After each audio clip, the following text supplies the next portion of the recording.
amazing tool that can be used. You know, because you can't draw. Because you gotta have some type of art ability to be able to do a pattern. That's for damn sure. Um,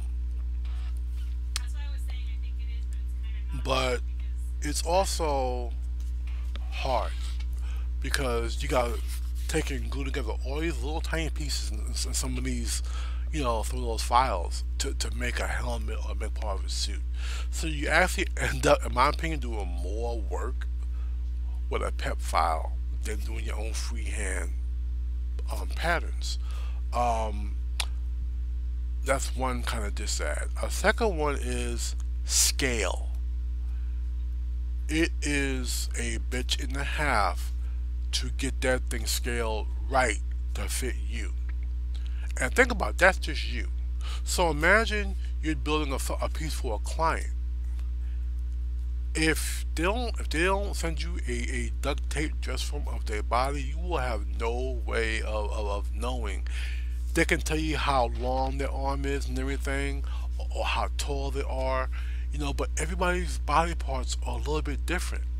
You could be a person that's 6'1", got the same length that I have in my arm, but your arm could be twice as fat, or it could be half as thin, and that's kind of where Peppercure fails at. Those things, which is why when I do my work, I use duct tape dress forms. Like I have one of my head right there that I built my helmet right on top of, so I know for a fact it will fit my head with no problem.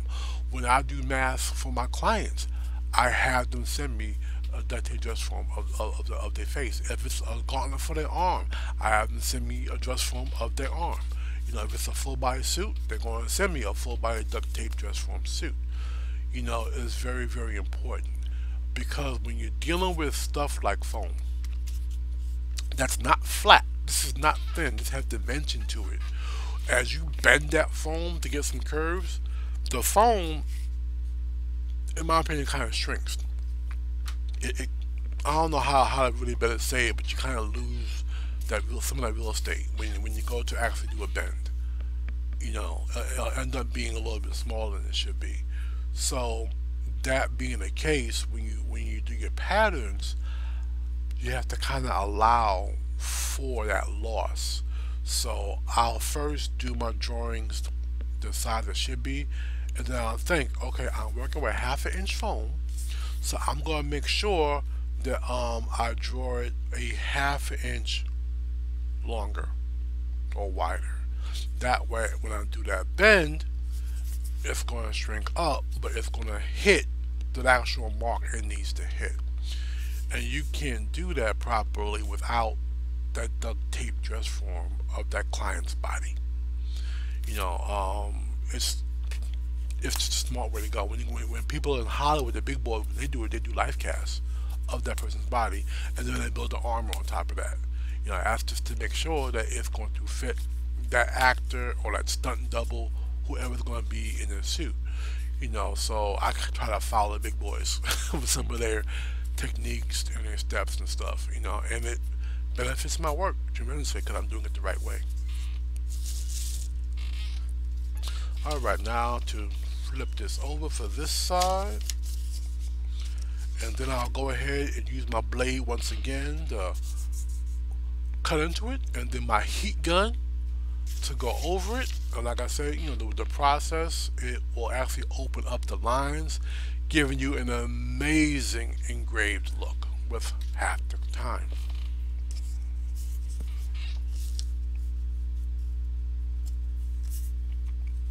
But yeah, Shepherd man, how's your cosplay coming, man? Shoot, when you go to bed, man? Cause I know you were up way past me. Shepherd was streaming last night, and matter of fact, guys, if you can, please give that man a follow, Shepherd of Men, cause he's doing some amazing shit. He's making a Lothar cosplay, Lothar from World of Warcraft, and dude is doing the day. He's doing the business. He really is. It's really coming out good.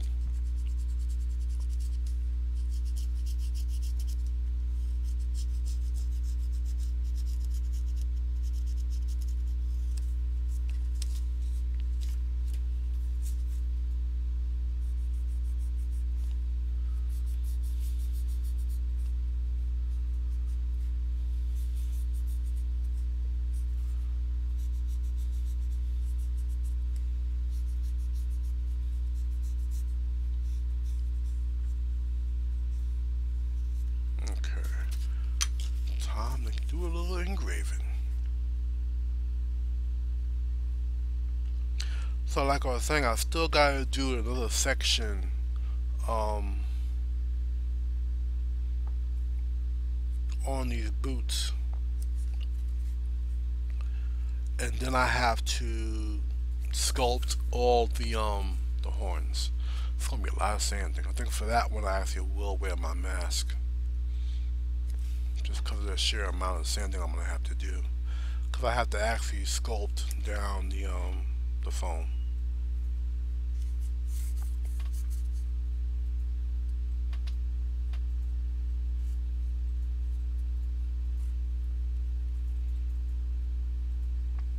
And I could mold it, but looking at how the character art is, um, there's slight like dings and dents all over this guy's body, especially around the horns on the or really the spikes I should call them, on the feet. So if I hair sculpt each one, that just kind of guarantees each one's going to be unique, you know, as far as the look of the dents go. So.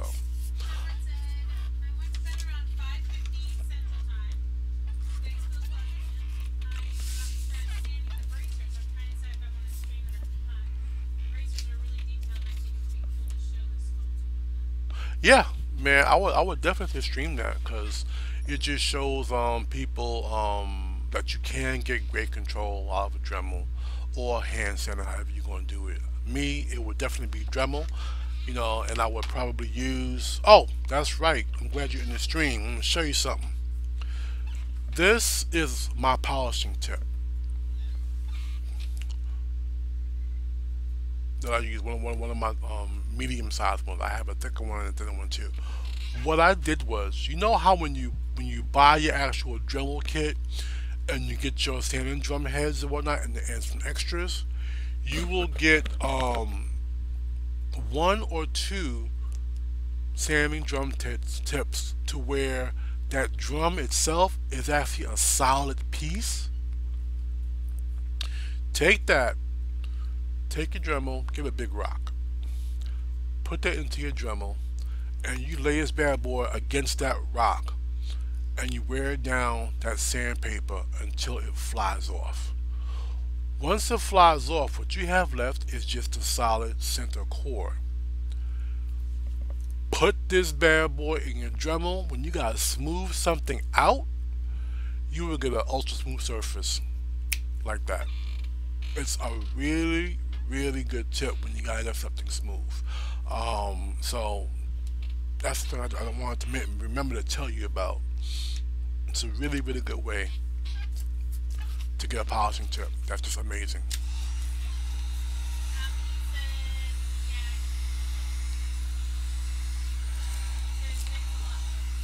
No problem, man.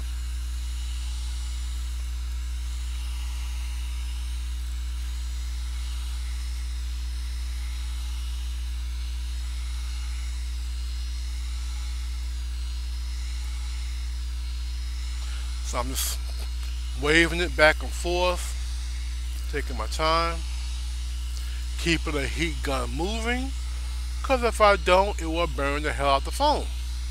So just want to keep it moving.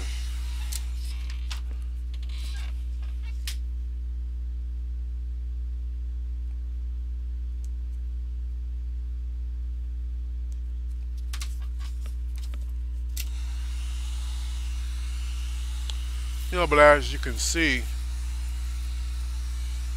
it's opening up lovely. And I've done this technique, and I've done some really, really complex engravings using this technique. And this just worked out really, really well.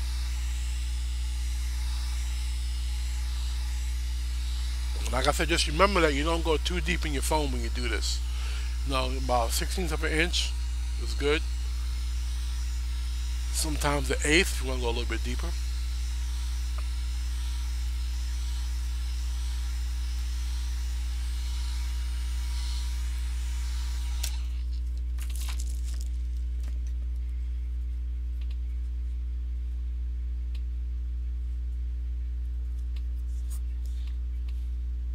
And if you get to an area where you want to make it go a little bit deeper, all you gotta do is go back in with your trusty X-Acto knife and cut into it a little bit deeper. Just be careful you don't go too deep. You do not want to compromise the strength or the integrity of that piece.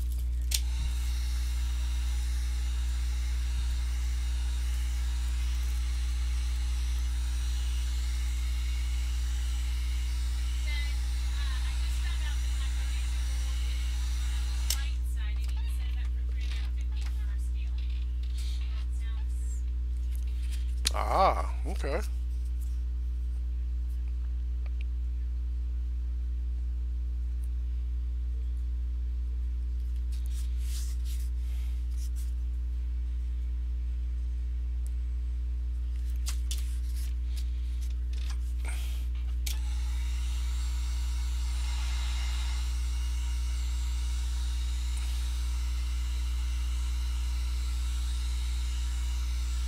Alright, I'm almost done enlarging this.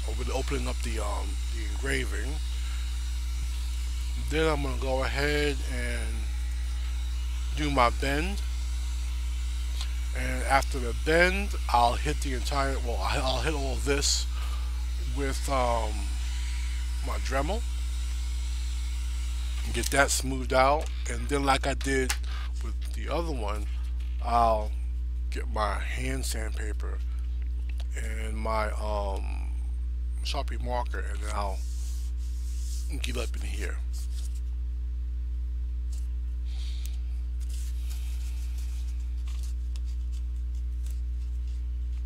So like I did before, because this is an angled bend basically, because I have a flat piece and the piece coming up, I'm got it over my knee, I'm pressing down the flat piece, and I am going ahead and I'm bending that top piece. This way I don't jeopardize any foam ripping because of the angle of the bend. The angle of the dangle, so to speak.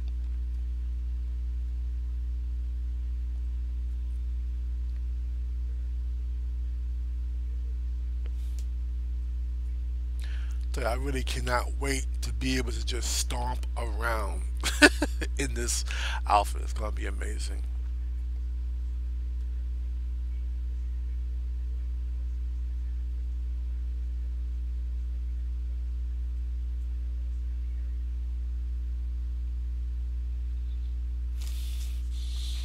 There we go.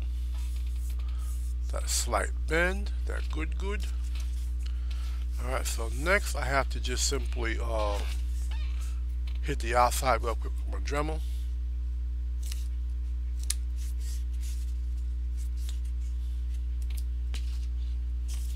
I'm also going to put a bead of hot glue up in there in the seam.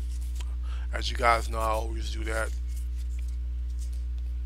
just to give it the extra stability.